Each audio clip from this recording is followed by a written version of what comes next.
Boa tarde a todos, boa tarde a todas. Hoje, nossa quarta aula da Química Geral e Inorgânica, a aula que nós vamos falar sobre ligações químicas. Deixa eu colocar aqui para apresentar. Então, hoje nós vamos falar sobre ligações químicas. Na última aula, né, que foi no sábado, nós falamos sobre a tabela periódica, fizemos um pequeno histórico, né, de como ela surgiu, né? Antes falamos também sobre os elementos químicos, né, nós temos 118 elementos químicos na tabela periódica, são os 118 elementos conhecidos atualmente, né, e depois nós traçamos um histórico de como ela surgiu, né, os elementos químicos, eles já eram conhecidos desde a antiguidade. Claro que os mais conhecidos eram os metais, né, e depois na Idade Média eles já começam, Idade Antiga já e final e Idade Média já começam a descobrir outros elementos químicos. Mas no século XIX, que os elementos começam a ser descobertos, vamos dizer assim, com mais regularidade, né? Porque com o advento da espectroscopia, né, a observação do espectro de luz emitido pelos elementos, conseguiu-se identificar elementos diferentes. Então, nós temos duas atividades, né, que estão previstas para terminar hoje, tanto para as atividades do estudo 1, do estudo 2, né, estão para hoje. As atividades da tabela periódica, essas duas atividades aqui, elas vão até o sábado, esse sábado que vem agora, porque nós tivemos a aula no sábado, né? Então, é sempre um período de 7 dias para que vocês possam ler os materiais e possam fazer as suas atividades. Hoje, encerram as atividades do estudo 1, que é aquela introdução, né, que nós fizemos à nossa disciplina, e do estudo 2, que nós falamos do átomo, né? Então, esses dois estudos terminam hoje às 23 horas, né? E 50 minutos, 59 minutos, depende. Se for atividade, vai ter 23 horas e 59. Se for questionário, aliás, se for para entregar, né, colocar o artigo, um documento, aí ela vai até as 23 horas e 55 minutos. Eu não entendo por que tem essa diferença. Tá? Então, não esqueçam, da tabela vai até sábado, mas do estudo 1, do estudo 2, vai até hoje. Bom, então, hoje nós já vejam que sábado, então, vai encerrar os estudos referentes à primeira avaliação. Como é que vai funcionar? Eu vou pegar esses estudos, né, vou corrigir aqueles que eu tenho que corrigir, e vai fechar a primeira avaliação. Aqueles estudantes que tiverem nota inferior a 6, vão fazer a recuperação 1. Não tem nada ainda aqui no local, porque só vai ficar visível depois que eu colocar aqui vai ser uma prova. Então, nós vamos marcar o dia, e naquele dia, por exemplo, a gente vai ter aula e depois a gente marca o período. Vocês vão ter um período que vai ser aí de 2 ou 3 horas para que vocês possam desenvolver e fazer, né, essa prova de recuperação, tá? Então, isso vai acontecer até quando fechar a atividade da tabela periódica, que vai ser no sábado. Então, daí eu vou corrigir, né, o que tem que corrigir, e vai fechar a primeira nota. Então, eu vou encaminhar avisos, né, para aqueles que vão precisar fazer a recuperação. E, claro, todos vão olhar também, para quem não sabe, o Moodle, aqui vai estar o seu nome, né, nessa região, ele tem ali, ó, perfil, notas, o perfil você pode colocar uma foto sua, né, através daqui.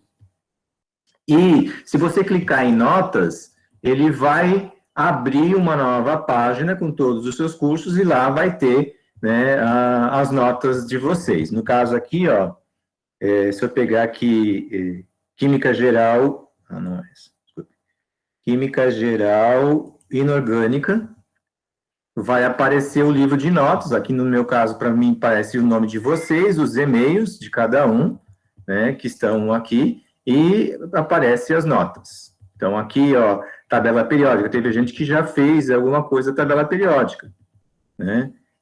Aqui o modelo atômico e distribuição. Ah, professor, mas não está aparecendo o outro. É porque ainda eu não corrigi. Ó, mas tem gente que não fez ainda a tarefa da introdução. Então, tem que clicar lá, ó, entrar lá e fazer essa tarefa, tá certo? Química, ciência central. Ah, não tem nota, professor. Claro, porque eu não fiz a correção ainda do material que foi postado.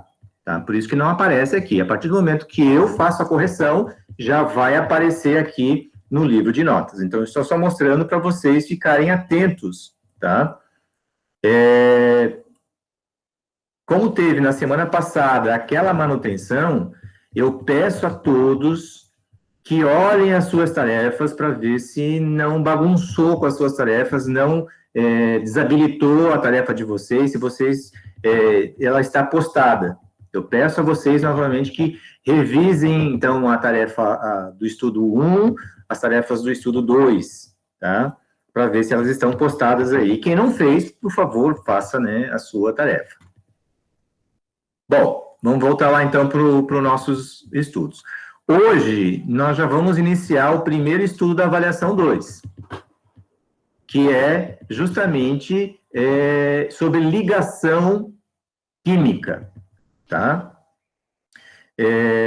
Então, na ligação química, nós vamos ter dois estudos, dois livros. Um que fala das ligações primárias, do que são ligações químicas, né, das ligações primárias. O outro que vai falar das ligações secundárias e vai falar também da geometria molecular. Então, eu peço que vocês observem. E, como tarefa, vai ter ligação química primária, um questionário, e a atividade de geometria e interações intermoleculares também vai ser um outro questionário. Tá? São 2 questionários referentes a esse estudo. Aqui nós temos também indicação, né, dos livros do Chang, né, Química Geral, e do Chang e o Goldsby, Química. Então, lá tem a parte que fala das ligações químicas, fala também da geometria molecular e das interações intermoleculares. E também, como complementar, tem aqui apresentações falando de ligações químicas, geometria moleculares e forças intermoleculares, tá? Depois eu posso abrir para a gente reforçar certos conteúdos. Vamos começar, então, falando sobre ligações químicas. Bom, o que é ligação química, né? A gente tem que entender que as ligações químicas, elas vão vão indicar, né, a interação, as forças de atração ou interação entre os átomos. Nós temos ligações primárias e ligações ditas secundárias. As primárias são aquelas ligações que acontecem entre os átomos, tá? Então, são interatômicas. Então, eu vejo aqui, né, nós temos aqui os cristais do cloreto de sódio, né? Pode ver que eles são de forma cúbica, né?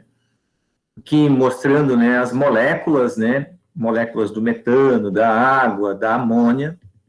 Vejam que as ligações químicas, elas quando elas são primárias, elas são divididas em 3 tipos.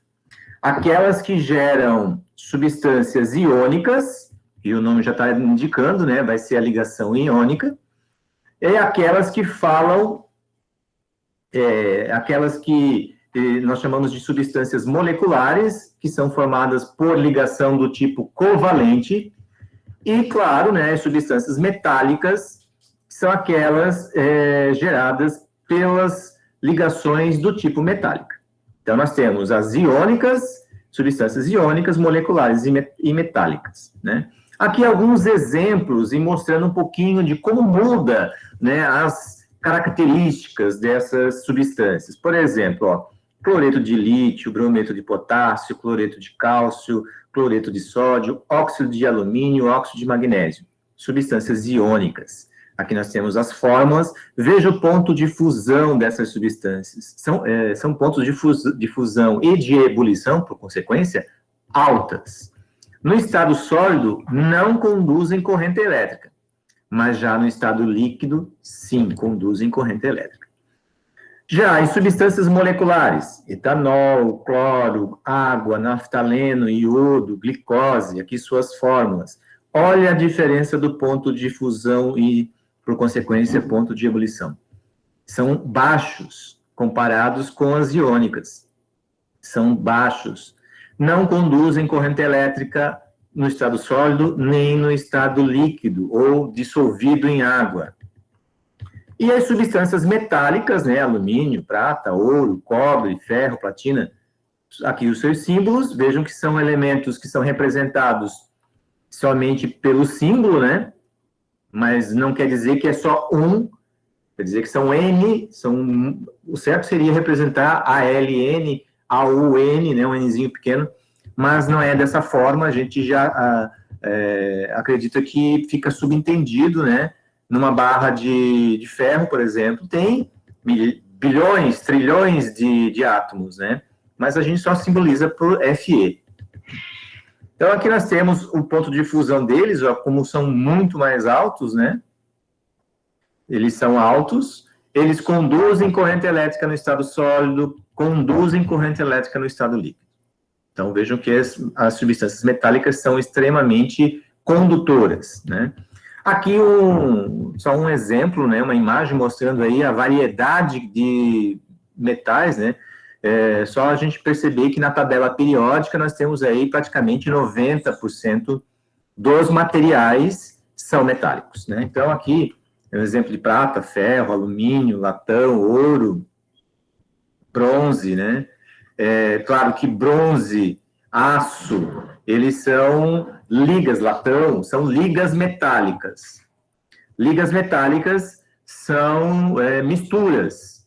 É quando a gente já tem 2 ou mais elementos formando essa substância, tá? Por exemplo, o aço. O aço comum é ferro e carbono, né? O latão é cobre e estanho, se não me engano. Esqueci agora o elemento. Cobre e zinco, desculpe. O cobre e estanho é o bronze, né? Então, são essas as diferenças. Nós podemos ter tanto eles puros, né? Que daí são alumínio, ferro, prata, ouro, ou na forma de ligas metálicas. Bom, mas a ligação química, como é que se tentou explicar o porquê dessas ligações? Por que os átomos acabam se juntando com outros para formar essas ligações? A primeira tentativa de explicar isso, lá no final do século XX, né, do século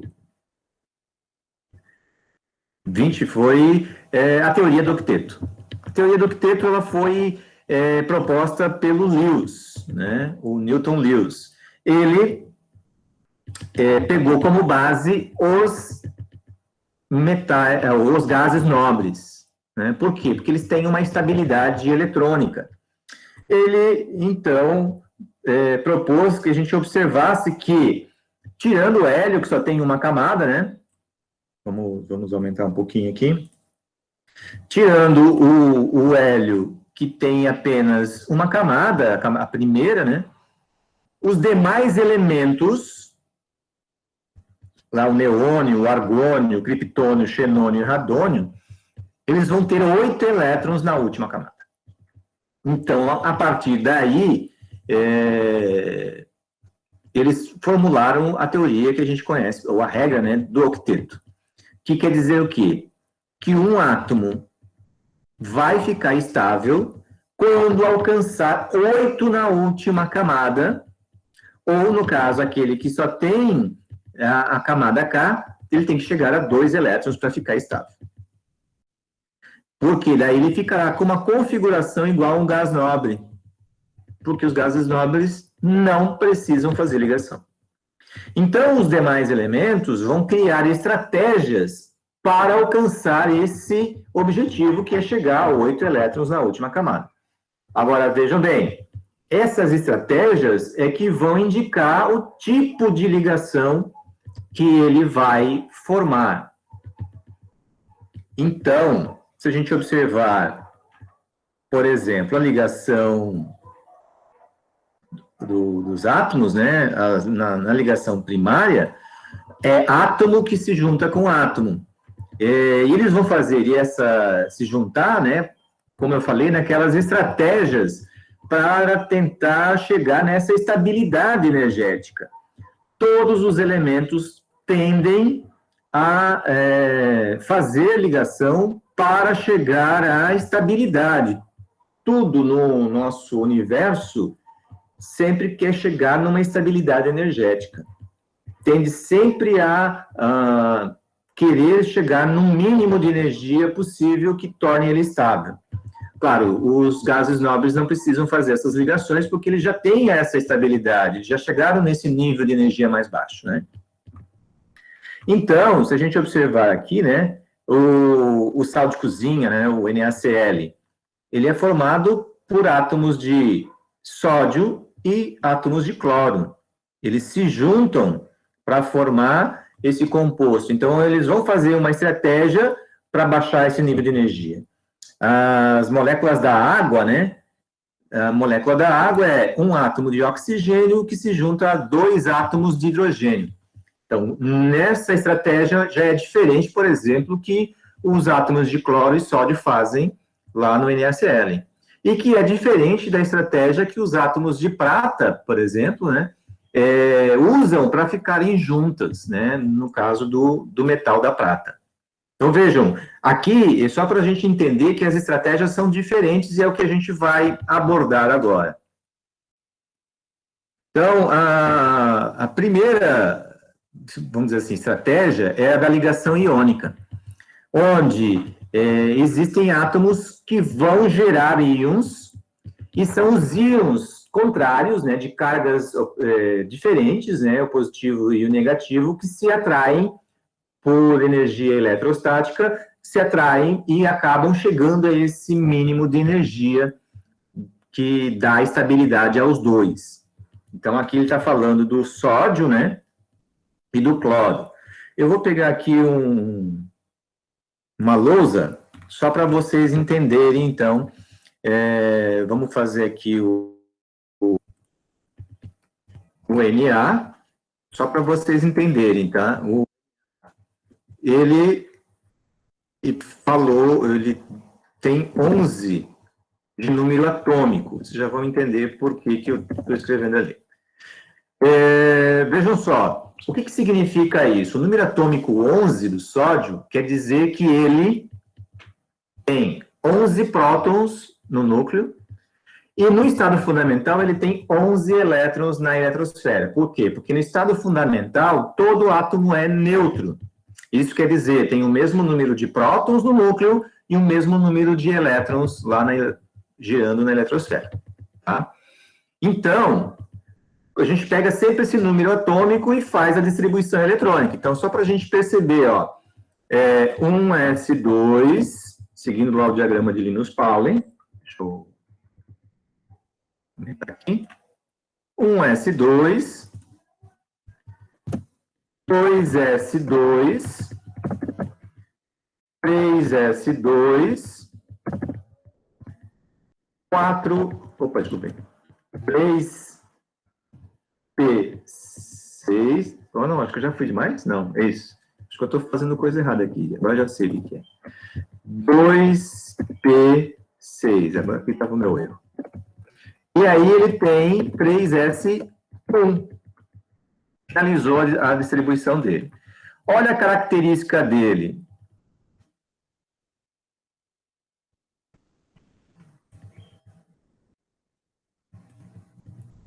Olha a característica dele aqui, ó. Ele tem a última camada, que é a 3s1, né, tem um elétron apenas. Isso vai dar uma configuração para esse elemento que vai dar uma tendência. Observem que, se a gente olhar aqui, ó, a última camada, ó, ele vai ficar com 8 elétrons, né?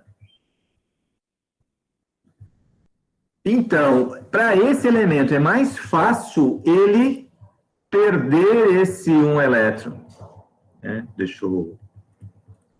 Então, digamos assim, ele vai perder esse um elétron. Por que essa estratégia é a mais vantajosa? Porque daí ele fica com 8 na última camada, ele fica mais estável. Por quê? Por causa da atração, da força de atração do núcleo para com esses elétrons. A força de atração do núcleo para com o último elétron é muito fraca, vamos dizer assim, não vou dizer que é muito, é fraca. Então, é facilmente arrancado esse elétron desse elemento. Então, o que vai acontecer com esse Na? Ele vai ter a tendência... O Na, ele tem a tendência, vou colocar assim, de perder elétrons, vou chamar de menos. E quando ele perde, quantos elétrons ele perde? Ele perde um elétron, que é o da última camada, e ele então vai se transformar no Na mais. Por quê? Porque se a gente observar aqui, ó, ele tinha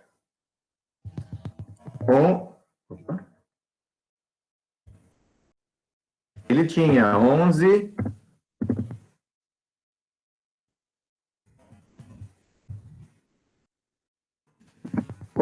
prótons. O que são os prótons? São as cargas positivas. Mas ele também tinha 11 elétrons, que são as cargas negativas. O que acontece agora? Depois que ele perde os elétrons, o que acontece? Depois que ele perde os elétrons, ele perde um elétron, né? Ele fica com 10 elétrons. Então, está sobressaindo uma carga positiva. No núcleo nunca vai sair essa carga positiva, só se acontecer uma reação nuclear, mas não é o que a gente está falando agora. Então, olha, ele fica com 11 partículas positivas e apenas 10 partículas negativas. Então, fica com uma positiva a mais. Por isso que nós representamos na forma de Na+. Já o cloro, vamos aproveitar aqui. O cloro, ele tem 17 de número atômico, e é o Cl. O que vai acontecer? Ele vai ter 3s2 e 3p5. Vejam que agora, o que está acontecendo? Ele vai...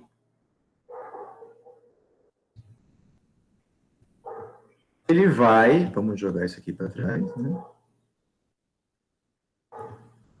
Ter, ó, 7 elétrons na última camada. Vejam que ele é completamente diferente do sódio, né? O sódio tinha apenas um na última camada. A tendência desse elemento não é perder elétrons, pelo contrário. A tendência dele é ganhar, porque se ele perder 7, é um prejuízo muito grande. Então, isso não vai acontecer. O que vai acontecer, então, ó, se ele ganhar 1 e preencher o 3P ali, ó, ele vai ficar com 8 na última camada. Então, a tendência dele é ganhar elétrons até chegar a 8. Eu vou colocar assim. É difícil escrever nessa coisa aqui, gente. Por isso que não está saindo tão... Por isso que eu prefiro, às vezes, digitar. Então, o que vai acontecer com o cloro? Vamos escrever aqui. O cloro, no estado fundamental, tem tendência a ganhar o elétron. Opa. Ele tem tendência de ganhar, e quantos elétrons ele tem tendência a ganhar, né? Ele tem tendência de ganhar um elétron, que vai transformar aí ele no Cl-. Por que é no Cl-? Vamos...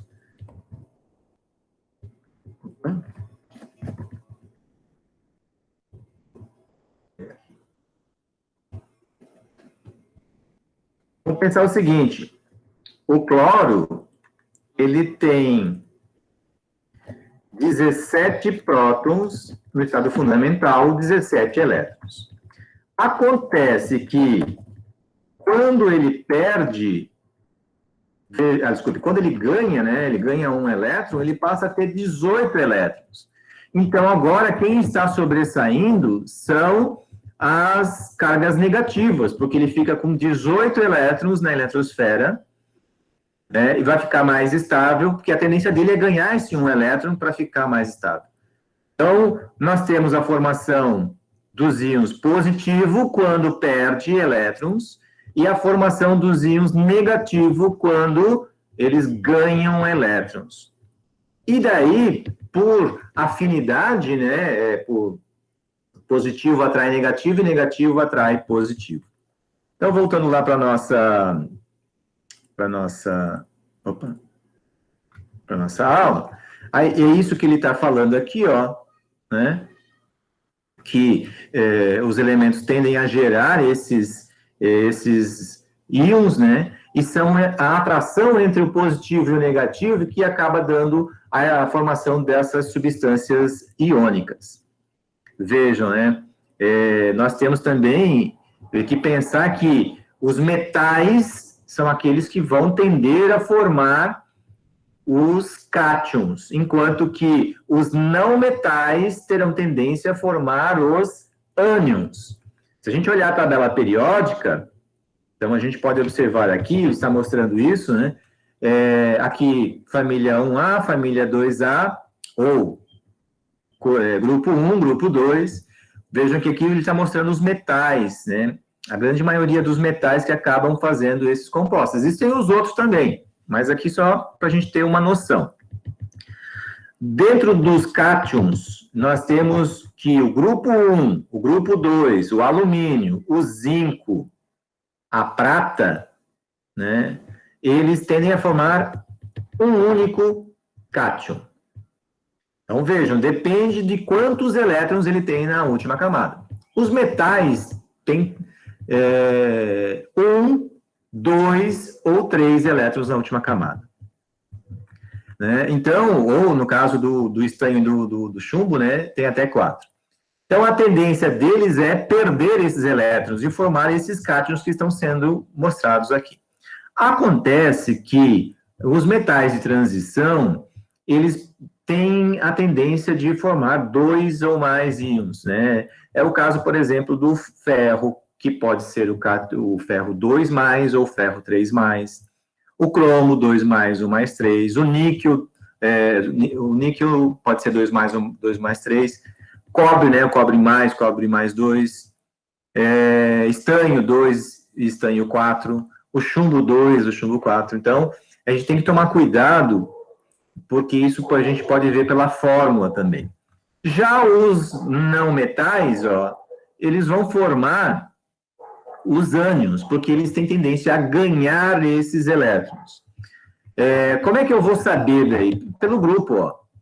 Pelo grupo deles. Por exemplo, 17. quer dizer, o 7 ali, ó, ele tem 7 na última camada. Então, por isso que eles formam só o F-, Cl-, Br-, I-. Por quê? Porque eles só ganham um elétron. Já no grupo 16, ó, 6, ele tem 6 na última camada. A tendência dele é ganhar 2 elétrons para chegar a 8. Então, ele vai formar ó, o O2-, o S2-, o Se2-, o Te2-. Já o grupo 15, né, ele tem tendência a ganhar 3 elétrons. E ele vai gerar, então, os íons N3-, P3-. E o grupo 4, 14, quer dizer que eles têm 4 na última camada. Então, eu tenho que ver, se ele for um não metal, a tendência dele é ganhar esses elétrons. Se ele for metálico, a tendência deles é perder. Por isso que nós temos aqui, ó, o estanho 4+ e o chumbo 4+, tá? Então, por isso que o carbono pode ser -4, quando gerar íons, tá? Quando eles geram íons. A gente vai ver depois a ligação covalente, que daí é outra maneira de relacionar.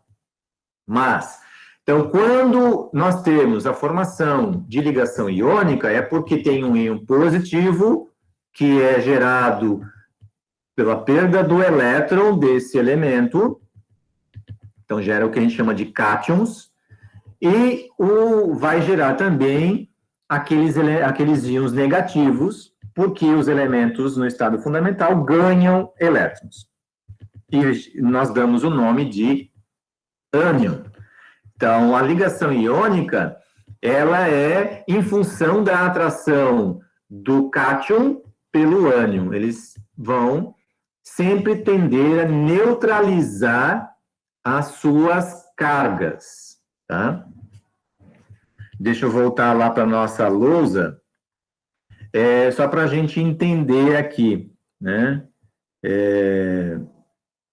Eu vou, como vai ficar gravado, eu vou limpar isso aqui para a gente fazer um novo, tá? Vamos imaginar o seguinte, eu tenho a fórmula NaCl. A gente já falou que o Na perde um elétron e o Cl ganha um. Mas por que chega nessa fórmula? Tá? Por que a gente vai juntar dessa maneira, né? Vamos pensar o seguinte, como a gente viu o N+, ele vai se ligar com o Cl-. Vejam que, olha as cargas, um positivo com um negativo. Então, eles anulam as suas cargas e ficam juntos, porque é por complementaridade, por atração eletrostática. Agora, vamos imaginar o seguinte, vamos imaginar que eu tenho outros elementos. Tenho o Mg e tenho o F. Tá? Como é que eu posso ver qual é a tendência deles? Posso olhar na tabela periódica. O Mg, por exemplo, ó, ele é da família do grupo 2. Ele é um metal. A tendência dele, então, é o quê? Perder 2 elétrons. Opa. Perder 2 elétrons. Então, ele fica 2+. Enquanto que o F é do grupo 17, quer dizer que tem 7 na última camada. Então, a tendência dele é ganhar 1 elétron. Na hora de montarmos essa fórmula, olha só, eles têm cargas diferentes. Como é que a gente vai fazer isso? Tem sempre que neutralizar essas cargas. Então, se a gente pegar aqui o magnésio, ele vai ter 2 cargas positivas. Bom, mas se a gente olhar o flúor,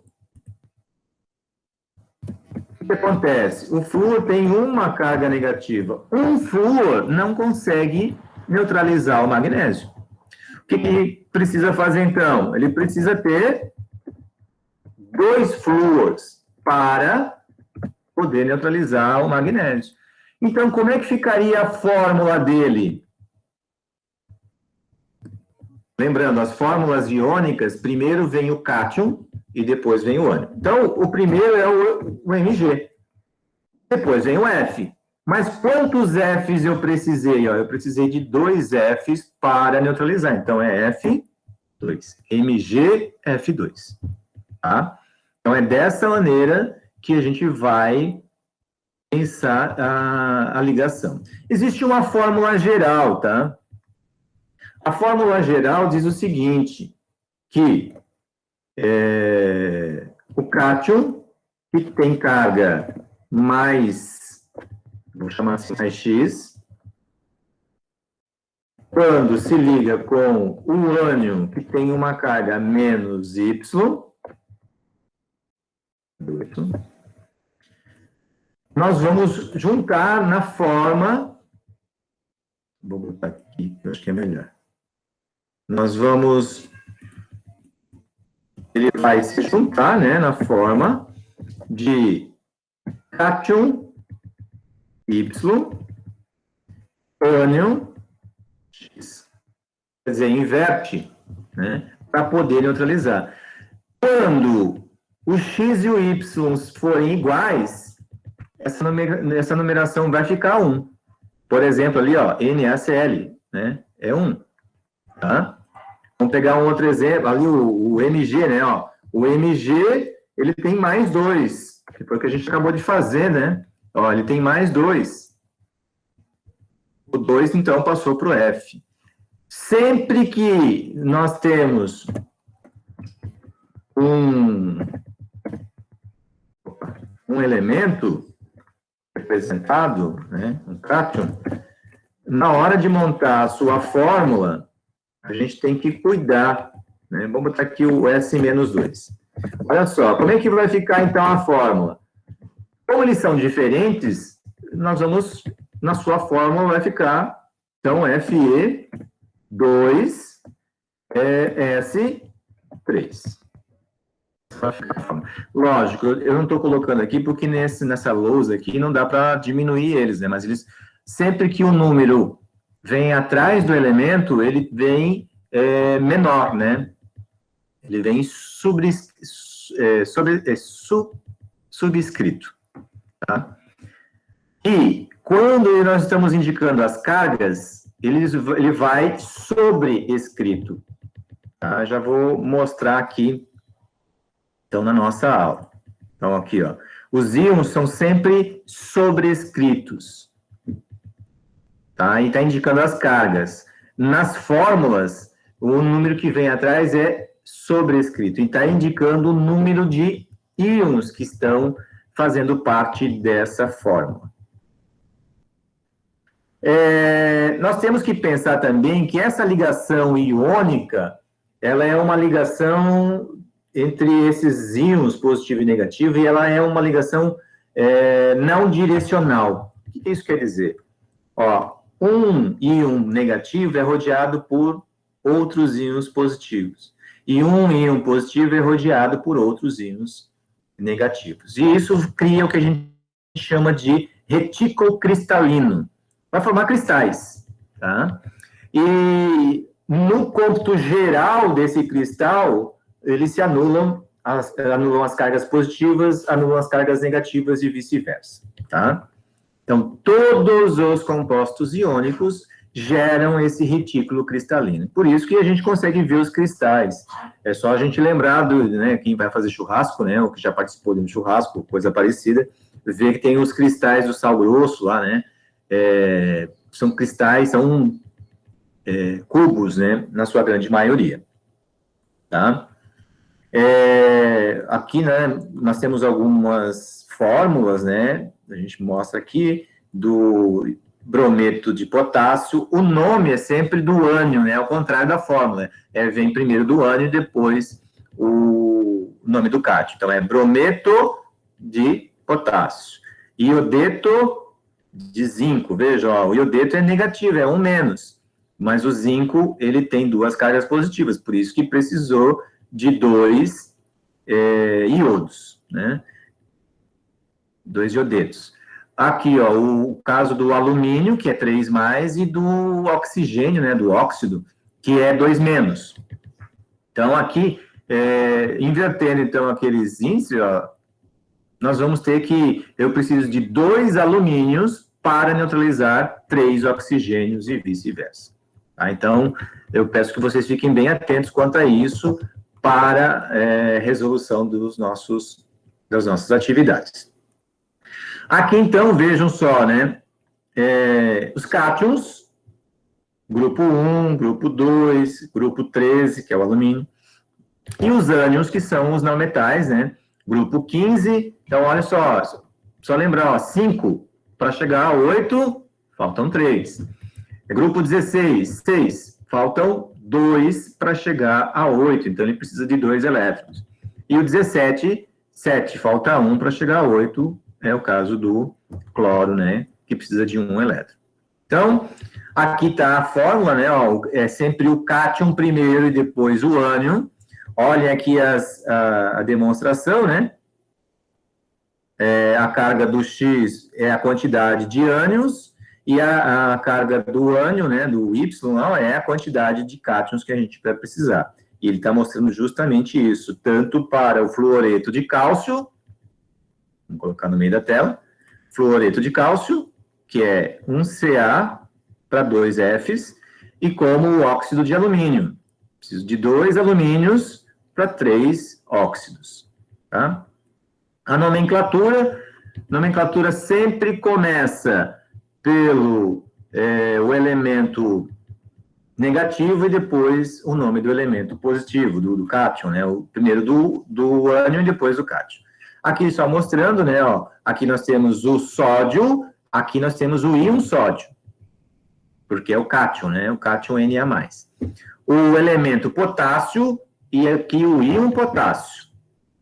O elemento magnésio e o íon magnésio, porque ele já não é mais o elemento magnésio, agora ele é uma outra coisa, ele é tem uma outra configuração, né? O alumínio e o íon alumínio, né? Aqui os nomes, né, para os ânions, vejam, não são mais os elementos neutros, né? Eles já ganharam elétrons, então eles vão formar o carbeto, que é o carbono 4-, o siliceto, o nitreto, fosfeto, sulfeto, seleneto, telureto, fluoreto, e sempre em eto. Por quê? Porque eles estão sozinhos. Existem outros íons que são agrupamentos de átomos, que são os íons complexos aqui, ó, como carbonato, que é o CO3, 2-, o clorato, ClO3, né? Vejam que é diferente. Quando ele está sozinho, ele é eto. Quando ele está combinado, ele vira ato, né? Então, aqui tem uma tabelinha justamente para ajudar na hora de montar essas formas, né? Agora, uma coisa bem interessante aqui é com relação ao hidrogênio. O hidrogênio, ele é um elemento que ele vamos dizer assim, diferente. Ele pode tanto ter uma configuração de formar um cátion, que é o íon hidrônio, né, o H+, né, como ele também pode gerar um hidreto. Ele pode ganhar elétron. Ó, ele ganha elétron, ele completa 2, né? Lembra da regra do octeto? Ou você completa 2 quando só tem uma camada, ou você tem que completar o 8 para chegar a essa estabilidade. Só que o hidrogênio, ele tem um comportamento dual, ele pode tanto ganhar elétrons, como ele pode perder o elétron, né? Aí, quando ele perde o elétron, ele fica mais, e quando ele ganha o elétron, ele fica menos. Então, o hidreto, geralmente, é quando ele ganha o elétron, ele vai se ligar a metais. Então, hidreto de sódio, hidreto de cálcio, e assim por diante. Tem hidreto de titânio, né? E é uma maneira, inclusive, de armazenamento do hidrogênio, né?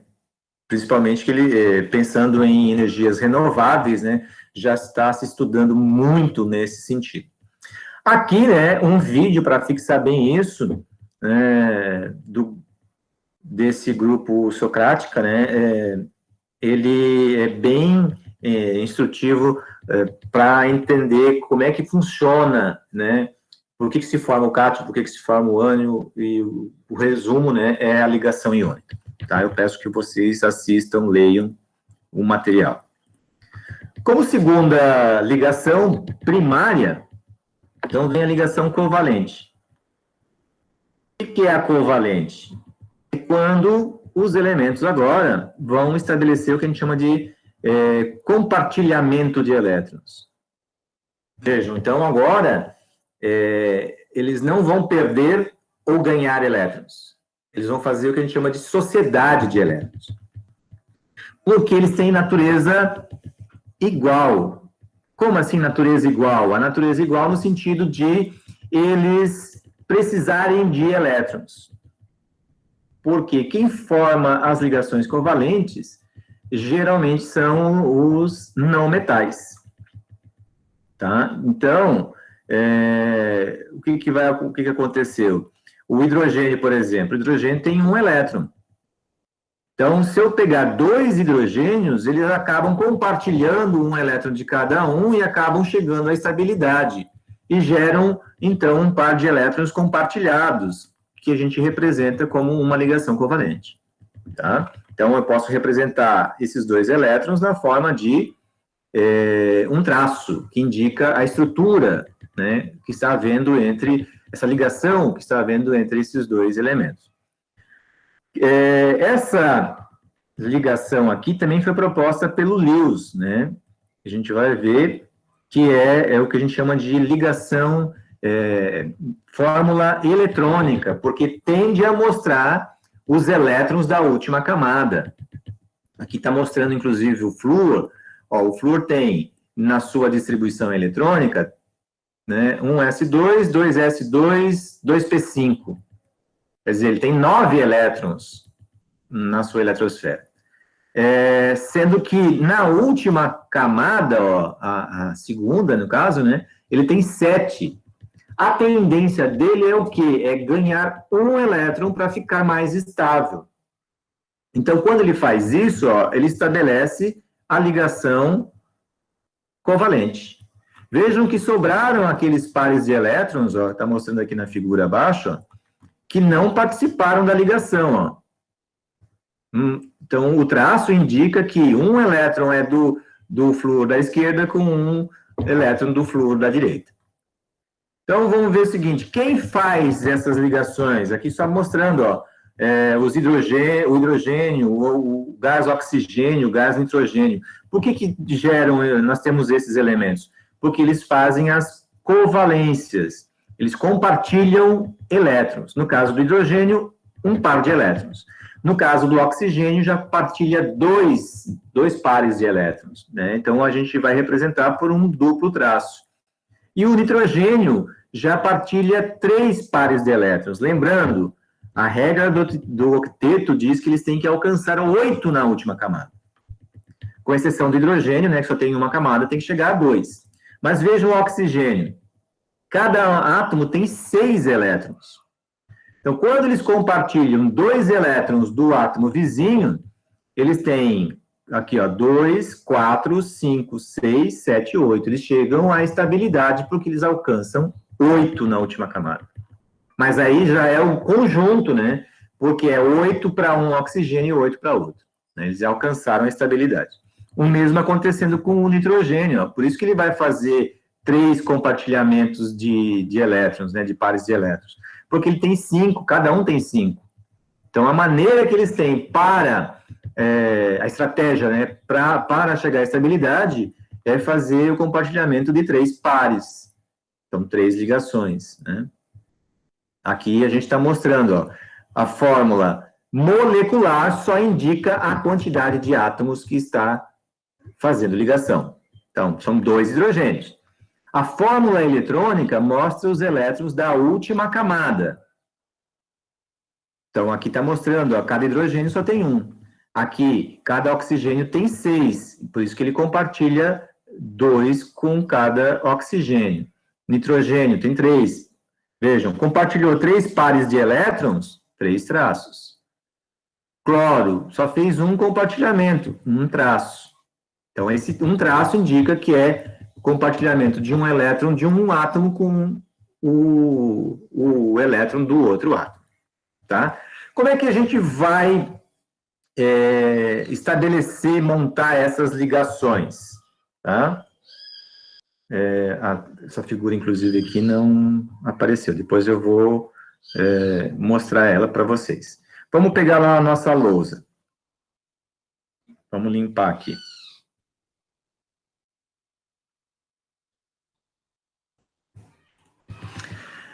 Vamos imaginar que nós temos dois elementos aqui. Eu vou pegar o elemento carbono e vou pegar o elemento hidrogênio. Primeira coisa que a gente tem que ver é a quantidade de elétrons que eles têm na última camada. Então, vou pegar aqui, vamos colocar aqui carbono, e eu vou colocar separado aqui o hidrogênio. O carbono, tá? O carbono, ele apresenta, na última camada, ele é do grupo 14, ele apresenta, nossa, que coisa feia. Eu vou representar de outra forma. Ele tem 4 elétrons na última camada. Eu vou representar por esse xizinho aqui.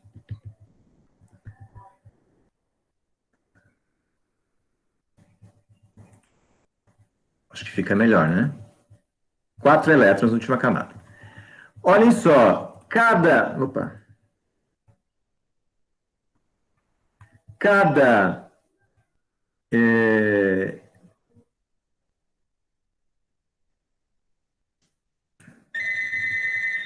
hidrogênio vai apresentar um elétron. E a gente, deixa eu pegar aqui, vou colocar aqui.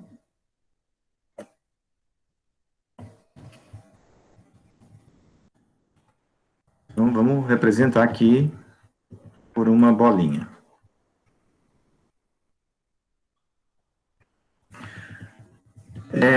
Pela regra, a gente tem que botar no centro, tá, da fórmula aquele que precisa fazer mais ligações. Vejam, o carbono, como tem 4 elétrons, a tendência dele é fazer 4 ligações, porque ele quer chegar a 8, né, elétrons para ficar estável. O hidrogênio só quer fazer uma ligação. Entendeu? Então, vejam bem, eles vão fazer essa ligação aqui. Ele está juntando um elétron do carbono com um elétron do hidrogênio. Fez uma ligação. Mas veja, o hidrogênio ficou estável, mas o carbono não. Então, eu preciso do quê? Eu preciso de outros hidrogênios para poder ficar estável. Então, um hidrogênio aqui.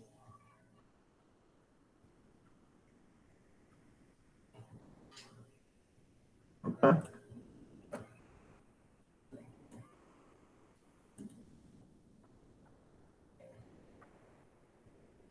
Aqui. Vamos colocar outro hidrogênio aqui. E o outro hidrogênio aqui embaixo. Então, vejam que... Então, vamos escrever aqui, esse tem um elétron e esse que tem um elétron também. Então, ele vai fazer essa ligação, ele vai fazer essa... Vai fazer essa ligação aqui e vai fazer essa ligação aqui. Então, vejam, ele fez quantas ligações? Fez 4 ligações. Então, o carbono agora está estável, porque ele tinha 4, com mais 4 elétrons, ele chegou à estabilidade. Como é que eu posso representar, então? Essa aqui é a fórmula eletrônica. Tá? Vou escrever aqui, ó.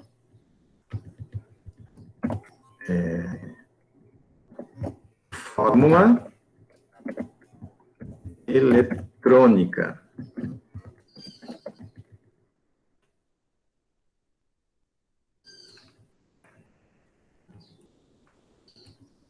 Escrever aqui. Como é que eu vou demonstrar de outra maneira? Né? Vou pegar o carbono, os hidrogênios, né? Nossa, será que eu não vou pegar? Nossa,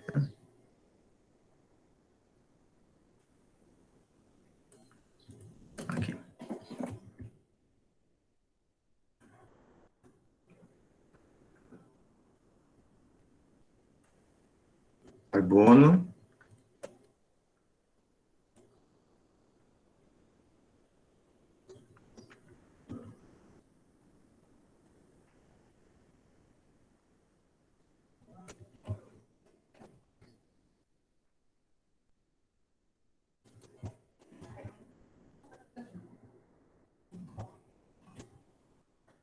Aqui nós temos o carbono com os hidrogênios. O que a gente faz agora? Então, a gente pega...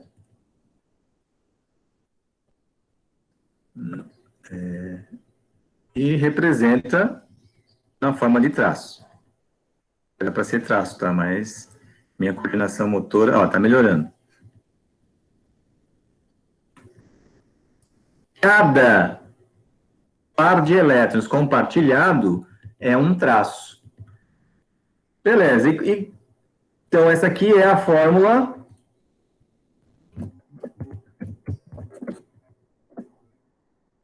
estrutural.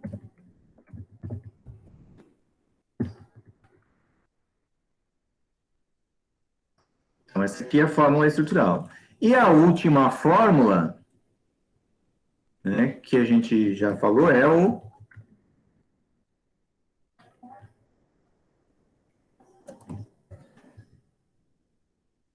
que a gente chama de fórmula molecular, que indica a quantidade de átomos. Então, tem um carbono ligado com 4 hidrogênios. Então, é CH4, né, que é o gás metano. Então, é dessa forma que a gente vai montar as fórmulas moleculares, né, de moléculas, porque toda substância que só tem ligação covalente, nós chamamos de moléculas, tá? Vamos voltar, então, lá para a nossa... E aqui ele fala justamente isso, ó, escolher o átomo central sempre é aquele que precisa fazer o maior número de ligações, determinar, então, qual é o número total de elétrons de valência. Elétrons de valência é aqueles que nós temos na última camada. Tá? Por exemplo, o carbono, né, tinha 4 na camada de valência. Quantos elétrons ele precisa? Ele precisa de 4 para chegar a 8. Se fosse o nitrogênio, precisaria de 3. Se fosse o fósforo, também precisaria de 3. Oxigênio, enxofre, 2. Tá? Cloro, flúor, bromo, iodo, 1. Então, é dessa forma que a gente vai montando. Depois, a gente vai formar as ligações covalentes simples, né? Se tiver faltando, a gente indicativo de que possa ter, então, que fazer uma dupla ligação. Nós só representamos ligação simples, dupla ou tripla ligação. Não existe ligação quádrupla, tá? Então, o que pode acontecer é a ligação de dupla entre carbonos, entre oxigênio, carbono e oxigênio, tá? Carbono e nitrogênio, sempre respeitando que a quantidade de ligação que cada átomo precisa fazer. Bom, aqui também, ó, existe um vídeo, né, que é bem legal para poder gravar esses conceitos, né, de como se faz as ligações covalentes. Tá? Então, eu peço a vocês assistam, né, façam a leitura do material, assistam, que é importante. E como última, antes de falar da última ligação, né, existem algumas exceções à regra do octeto. Temos que pensar o seguinte, que a regra do octeto foi feita lá no finalzinho do século XIX. Então, de lá para cá, muita coisa foi descoberta, muita teoria foi modificada, né? E nós descobrimos também um efeito chamado hibridização, é quando se altera, se junta orbitais dos elétrons, dos elétrons lá, eles se alteram, se juntam para formar o que a gente chama de orbital híbrido, né? Então, acontece com elementos que têm octeto incompleto, aqui é o caso, por exemplo, do berílio e o do boro, tá? Então, vejam que eles vão fazer mais ligação do que necessário, né? o exemplo aqui, ó, o N dupla O, né? O O faz duas ligações, mas o N, ó, ele está precisando o quê? Ele está precisando de uma, está faltando uma. Mas então o que que acontece? Ele fica estável nessa forma, né? Tem o octeto expandido.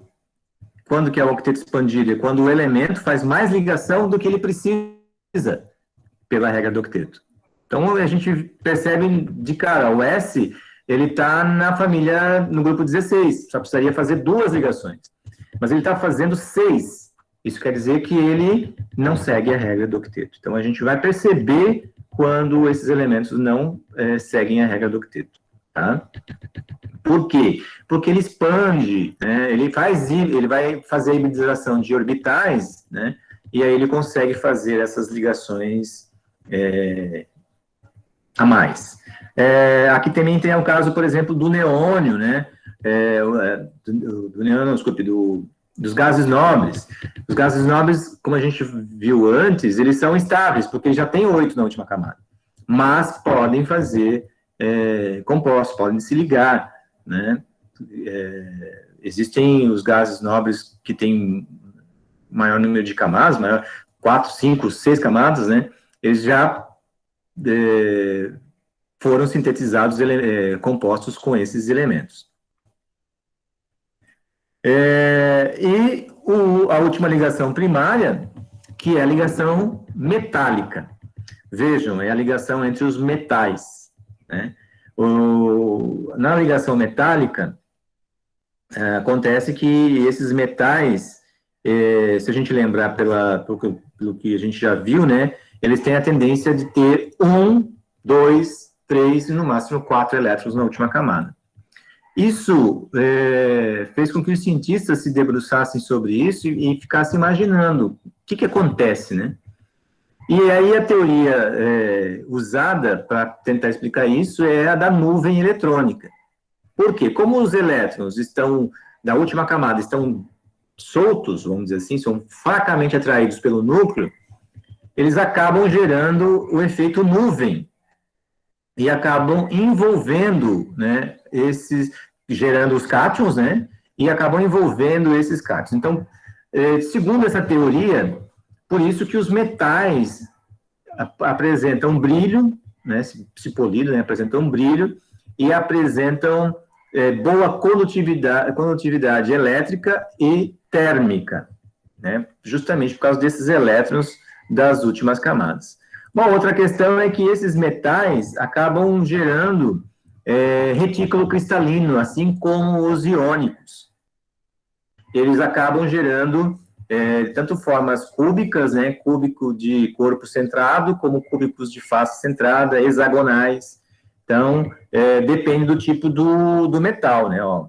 Ferro, vanádio, nióbio, cromo, é o que a gente chama de cúbico de corpo centrado. Alumínio, níquel, prata, cobre, ouro, o cúbico de faces centradas. Já o titânio, zinco, magnésio e o cádmio já vão formar um arranjo que nós chamamos de hexagonal compacto. É a forma como os átomos estão próximos, né? É o menor nível de energia, tá?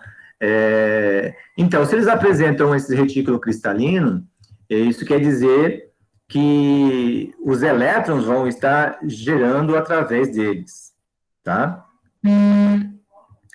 Bom, aqui também tem um vídeo, tá?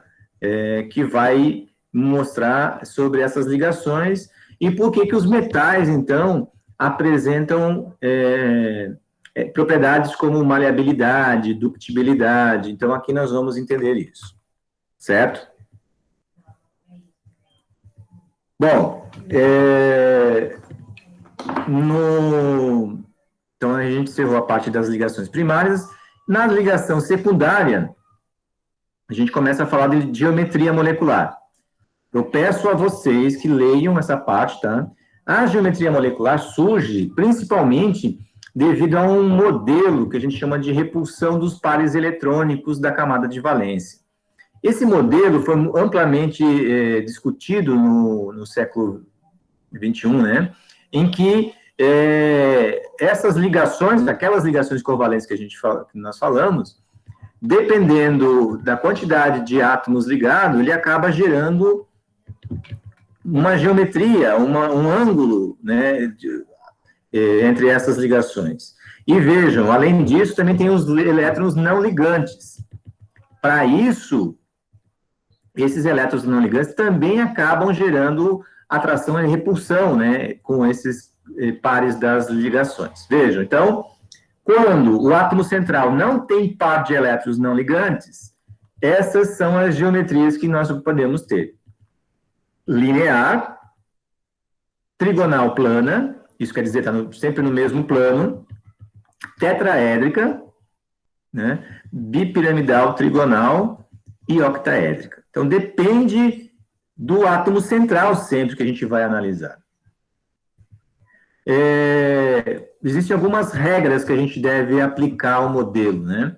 Nessas regras, né, está aqui no item 1 e no item 2, né, elas se aplicam sempre com relação a essas repulsões entre os elementos, né, entre essas ligações. Então, vejam só, do tipo linear, né, a geometria para quando eu tenho 3 elementos. Se eu tenho 2 elementos ligados, na molécula só tem 2 elementos, ela sempre vai ser linear, tá?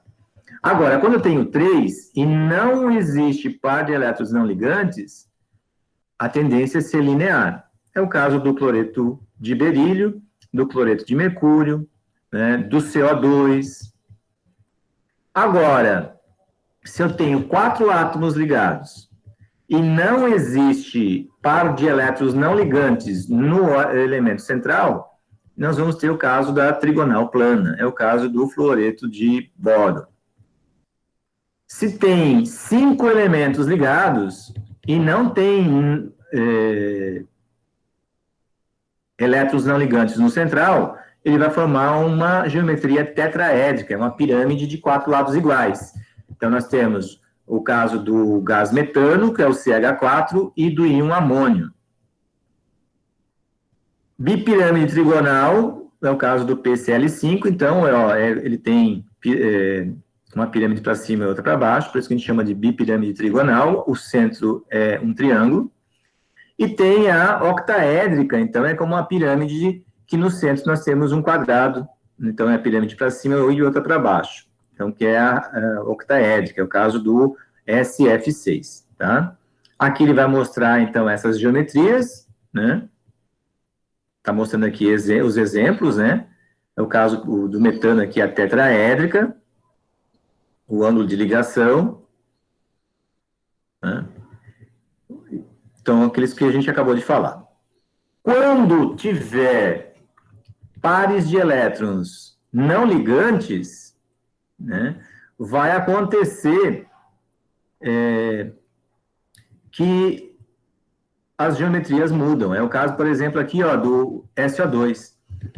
O SO2, ele tem 2 pares de elétrons sendo compartilhados entre o S e o O, e sobrou um par de elétrons não ligantes, lá. E isso faz com que essas ligações que estariam no plano saiam do plano. Então, ele já formou um ângulo.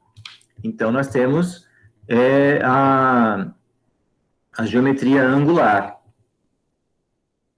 No caso da amônia, vejam bem aqui, ó, é o NH3. O N tem um par de elétrons não ligantes. O que ele vai fazer? Ele vai tirar esses Hs do plano do nitrogênio. Então, ele vai formar uma pirâmide. Então, já tenho aqui a piramidal. O caso da água, né? Veja, tem 2 pares de elétrons não ligantes. Isso vai favorecer a geração de uma geometria angular. Aqui, mostrando os 3 casos, ó, aqui tenho aqui que não tem par de elétrons não ligantes. É o caso do CH4. Vejam que ele está formando a geometria tetraédrica. No caso da amônia, tem um par de elétrons não ligantes no nitrogênio, ele tira esses elétrons, essas ligações do plano, ele forma uma pirâmide, né? E no caso da água, tem 2 pares de elétrons não ligantes. Vejam, então, que ele desloca veja que o ângulo entre as ligações dos hidrogênios, ó, a tendência vai diminuindo conforme vai aumentando o número de pares de elétrons não ligantes, porque a repulsão é muito grande, ele ocupa um espaço muito grande, tá? Então, é isso que a gente tem que observar. Aqui, mostrando no caso do tetrafluoreto de enxofre, né, tem um par de elétrons não ligantes, ele vai formar uma geometria diferente, né? Aqui nós estamos mostrando justamente essas geometrias com os pares de elétrons não ligantes, né? Aqui está forma T, linear, piramidal quadrada, quadrado planar, né? Essas geometrias. Aqui, ó, aqui nós temos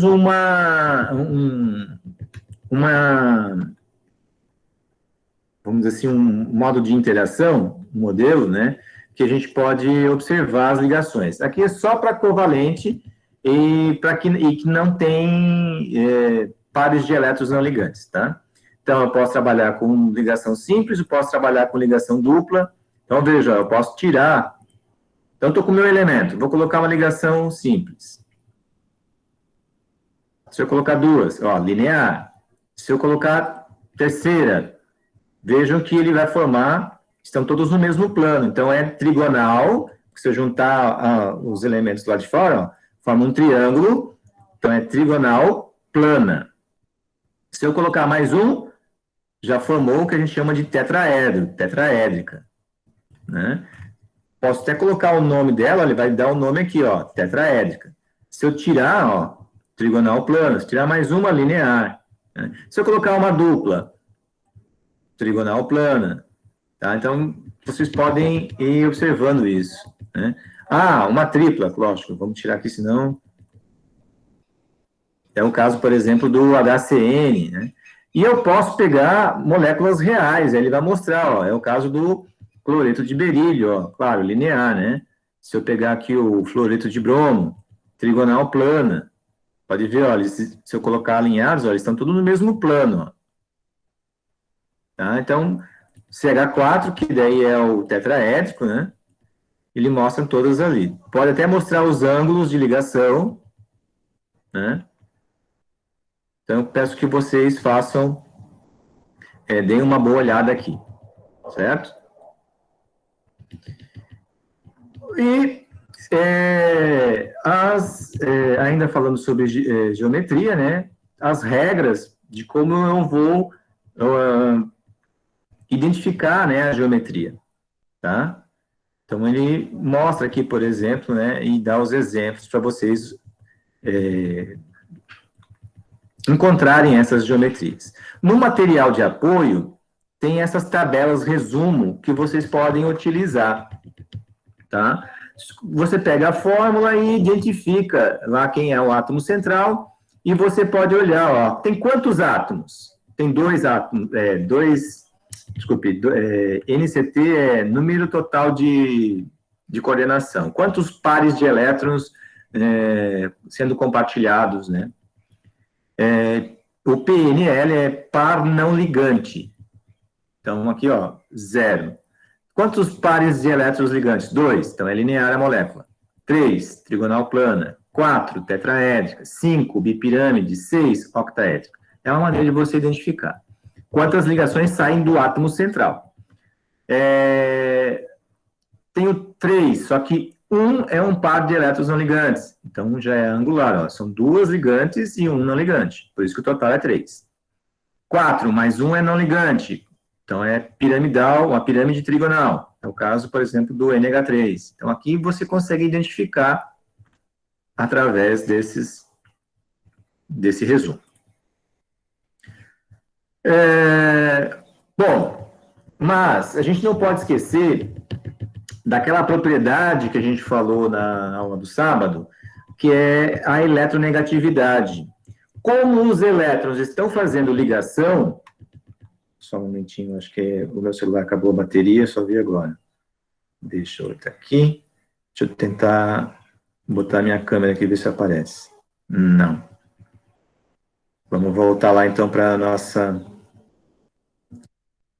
A eletronegatividade é aquela propriedade em que o átomo que tem maior eletronegatividade puxa os elétrons da ligação para mais perto dele. Né? Então, ele forma o que a gente chama de polo, uma característica polar. Polar negativo para quem está mais próximo desses elétrons, polar positiva para quem está mais afastado. Aqui nessa tabela, ó, ele tenta mostrar quem é que tem as maiores eletronegatividades, que são o flúor. O flúor é o elemento mais eletronegativo, seguido do oxigênio e depois do nitrogênio e do cloro. Vejam que os metais são aqueles que têm a menor eletronegatividade. Isso quer dizer o quê? Que ele tem uma tendência de não atrair elétrons, mas ficar mais distante desses elétrons. Então, aqui a gente está olhando a fila, né, de eletronegatividade crescente. O que vai acontecer? A gente pode identificar se a ligação é polar ou se a ligação é apolar. Como? Pela diferença de eletronegatividade. Por exemplo, aqui, ó, o HF. O F é o mais eletronegativo, então ele atrai mais os elétrons da ligação para si. O que vai acontecer, então? Ele vai ficar com caráter negativo. Ele não é negativo, ele vai ficar com caráter negativo. Né? Enquanto que o hidrogênio, que está mais afastado, fica com caráter positivo. Então, a gente identifica que a ligação vai ser polar. No caso de elementos iguais, o que vai acontecer é a mesma eletronegatividade. Então, se um puxa com a mesma intensidade que o outro, anula essa polaridade. Então, a gente diz que ela é apolar. Então, ó, vejam bem, ligação covalente apolar, quando a diferença de eletronegatividade é zero. Pode ser polar. Professor, não estou conseguindo ouvir. Não estão me ouvindo? Eu não estou conseguindo ouvir. Ah, agora foi. Estão ouvindo aí? Tranquilo? Beleza. Sim, Agora professor. Ok. Vamos lá, então. Ó, vamos voltar. Então, a ligação covalente, tá? E a gente tem que entender que é só para ligação covalente. Ela pode ser apolar quando a diferença de eletronegatividade dos elementos é 0 ou 0,1, 0, né? Então, aí as eletronegatividades são iguais. Polar é quando elas são diferentes. Por exemplo, aqui, ó, cloro com cloro igual. O delta seria o quê? A diferença dos dois. Covalente apolar. Cloro com bromo. Ó, o cloro é 3, o bromo 2,8. Então, deu uma diferença. Se dá uma diferença, é covalente polar. Tá? Então, quando tem diferença, é covalente polar. Quando é igual, é apolar. Um metal com um não metal. Veja que dá 2,1. Quando passa de 1,8, já é ligação iônica. Por quê? Porque a tendência é o elemento mais eletronegativo roubar o elétron. Fica tão próximo que ele arranca o elétron quando ele está ligado com metais. Tá? Bom, por que a gente vai falar dessa eletronegatividade, dessa polaridade? Porque conforme a geometria da molécula, essa polaridade vai indicar se a molécula é polar ou apolar. E isso é dado pelos vetores de atração desse momento dipolar. Né? Então, vejam bem aqui, ó, só para a gente observar, ó, o gás hidrogênio, né? A geometria dele é linear, só tem 2 átomos. O Mi resultante é 0. Por que Mi resultante é 0? Porque eles se anulam, né? Eles atraem com a mesma intensidade e é uma molécula apolar.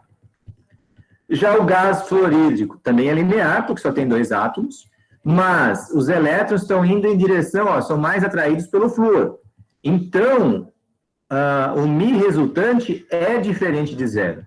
A gente não vai fazer contas, a gente só vai ver se é igual ou se é diferente. Se é diferente, polar. O caso do CO2 aqui, ó. O CO2, ele é uma molécula linear.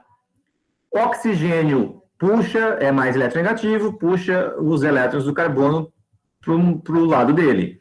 Só que, olha só, eles puxam em sentidos contrários, com a mesma intensidade. Isso, pela física, né, eles acabam se anulando. Se eles se cancelam, os vetores, ó, o μ resultante é 0. Então, a molécula é apolar. Isso provoca, então, a gente vai ver depois, isso vai influenciar na força de atração, né? Se a molécula é polar ou apolar. O gás cianídrico, né? Ele tem uma molécula linear, e veja, o carbono puxa os elétrons do hidrogênio, e o nitrogênio puxa a do carbono. Então, vamos tudo para o mesmo sentido. Então, vai ter um μ resultante diferente de 0. Isso indica que a molécula é polar. A água. O oxigênio é mais eletronegativo, ó, puxa dos hidrogênios para si. Isso dá uma resultante diferente de 0, molécula polar, assim como a amônia. Já o metano, vejam que o carbono ele puxa de todos os hidrogênios para si. E aí a resultante é igual a 0. Então, a gente já pode até dizer que quando eu tenho somente carbono e hidrogênio na molécula, nós vamos ter moléculas apolares, independente do tamanho dessa molécula. Tá? Só tem carbono e hidrogênio, moléculas apolares. Bom, mas isso vai influenciar nisso que nós vamos falar agora, que são as ligações intermoleculares. Nós temos 3 tipos de ligações intermoleculares. Vejam, é entre as moléculas. Nós temos as forças do tipo dipolo-dipolo, que acontecem com as moléculas polares. Nós temos a interação força-íon-dipolo, né? Então, o polo de uma molécula polar interage com íons, né? É o caso, por exemplo, da água, né? Quando dissolve o NaCl, né? A parte negativa envolve o íon positivo, e a parte positiva vai envolver o íon negativo, né? O caso, por exemplo, aqui mostrando, né? Vejam só, aqui eu tenho um íon, né? Ele vai ser envolvido, um íon positivo, provavelmente, está sendo orientado, né, pela parte polar negativa da água, que é o oxigênio. Quando for o íon negativo, é ao contrário. A parte positiva da água é que vai se orientar para envolver o íon negativo. Vejam, essa característica é o que dá a solubilidade das substâncias iônicas na água. Ela é diferente para as diferentes substâncias iônicas, né? Cloreto de sódio tem uma solubilidade que é diferente, por exemplo, do iodeto de potássio, né? Ou dos outros sais. A segunda é o que a gente chama de ligações de hidrogênio. Ela vai acontecer quando nós temos hidrogênio ligado no flúor, no oxigênio e no nitrogênio. Praticamente os 3 elementos mais eletronegativos, né? Quando nós tivermos hidrogênio ligados, então, no F, no O e no N, vai formar moléculas com tendência a fazer as pontes de hidrogênio. Por isso que a água, né, ela tem um ponto de fusão e ebulição, é alto, 100 graus. Enquanto que os elementos do mesmo grupo, e que são mais pesados, quando se ligam também com 2 hidrogênios, tem um ponto de ebulição bem mais baixo do que a água. Né? Então, aqui está mostrando, comparando os grupos, o grupo 14, o grupo 15, o grupo 17, e o grupo do oxigênio 16. Qual que é a diferença? Vejam só, o NH3, o HF e H2O. Tem pontos de fusão, de ebulição, aliás, bem maiores do que os outros do seu grupo. Em compensação, do grupo 14, o carbono tem um ponto de, o CH4, um ponto de ebulição bem mais baixo. Então, por que eles são maiores, esses pontos de ebulição aqui do NH3, HF e do H2O?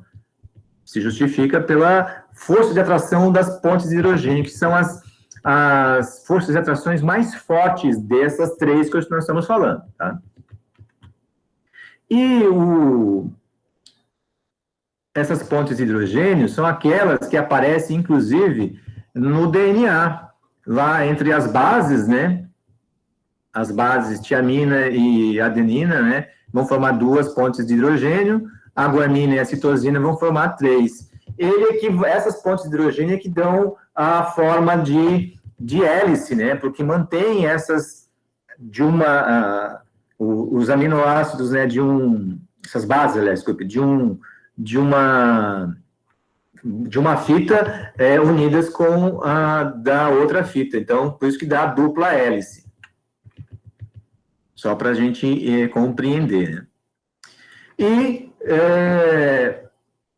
a última interação é aquele dipolo induzido, tá? Aliás, eu tenho o dipolo instantâneo com dipolo induzido e, por último, o dipolo somente induzido. Uma molécula polar pode induzir uma molécula apolar a formar esses polos momentaneamente. Por isso que a água, né, consegue dissolver o gás oxigênio. A água é polar, o gás oxigênio é apolar. Então, essa solubilidade, mesmo que muito baixa, ela acontece porque a água força o gás oxigênio a gerar momentaneamente esse polo induzido que a gente diz, né, o dipolo induzido, tá? E quando só tem moléculas apolares, eles só vão fazer dipolo induzido com dipolo induzido, tá? É o caso, por exemplo, do gás oxigênio, do gás nitrogênio, né, ou do metano, né?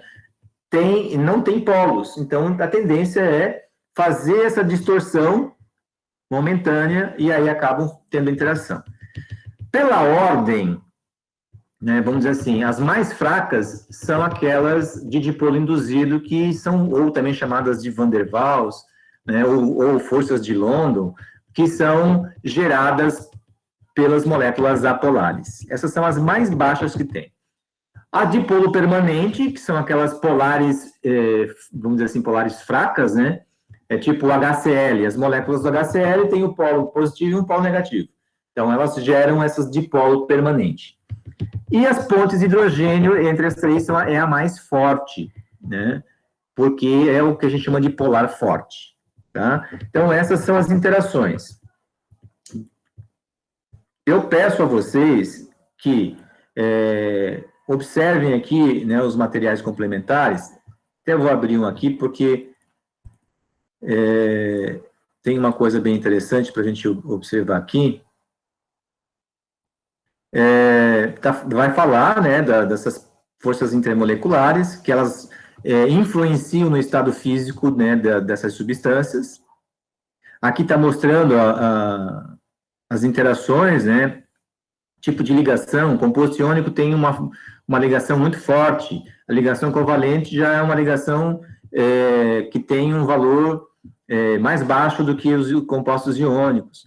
Dipolo com íon tem uma interação também forte, é o caso dos sais dissolvidos em água. Ligação de hidrogênio, de 5 a 50. Dipolo, dos dipolos permanentes, 5 a 25 são as polares fracas. Dipolo com dipolo induzido, de 2 a 10. E aquelas de dipolo induzido, que são as moléculas apolares, vejam que é as mais baixas que nós podemos ter. Aqui ele vai dando algumas demonstrações, né? Mostrando aqui o que vai influenciar na solubilidade, né? Mas o que eu quero mostrar para vocês tem algumas interações ali, é isso aqui. Para a gente encerrar a nossa aula de hoje, né, nós temos aqui uma lagartixa, né? E aí a pergunta, por que a lagartixa consegue andar na parede? Né? E aí os cientistas foram analisar as patinhas dela. Muitos acreditavam que eram ventosas, mas quando eles foram ampliando, eles foram vendo que não existem ventosas, mas sim existem terminações que acabam gerando forças de atração com a parede. Então, vejam que ele está ampliado aqui, ó, 75 microns, né?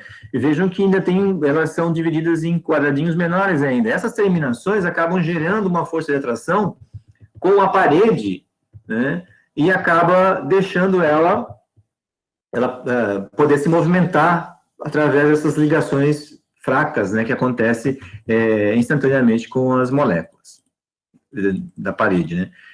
Tanto ligações com interação com polares com apolares, ou apolares com apolares, porque muitas paredes, né, têm revestimento de tinta, né, então a tinta pode ser plástica, né, mas são conjuntos cerâmicos, muitas vezes, né, então ela consegue fazer essa associação, tá? Então, só a título de curiosidade, né, para a gente encerrar a nossa aula. Deixa eu voltar lá para a nossa... Vou interromper aqui. Dúvidas? Acho que vão aparecer durante a semana, né? E aí, quando aparecer essas dúvidas, só me contatar no WhatsApp, pode jogar lá no grupo, né? E a gente vai sanar. Lembrando, tá? São dois questionários, um falando sobre as ligações primárias e o outro da geometria e das forças intermoleculares. Eu peço a vocês, tá, que leiam os materiais. Leiam, olhem os materiais que estão ali como complementares, e que ajuda, né? Anotem suas dúvidas, não deixem acumular essas dúvidas, tá? E durante a semana vocês podem me perguntar lá no grupo, daí é legal porque no grupo a gente essas informações, essas ideias e também os esclarecimentos. Tá certo? Dúvidas? Se não, eu agradeço, né, a vocês por estarem aqui na aula. Vou processar, daí já vou deixar também lá no Moodle, como eu fiz com as últimas aulas. Tá certo? Então, agradeço, uma boa semana para vocês, né? E qualquer dúvida é só me contatar. Ok? Um abraço e até. Obrigada, Obrigado, prof. professor. Até mais. Valeu. Obrigada, professor. Bom final de semana. Tchau, tchau.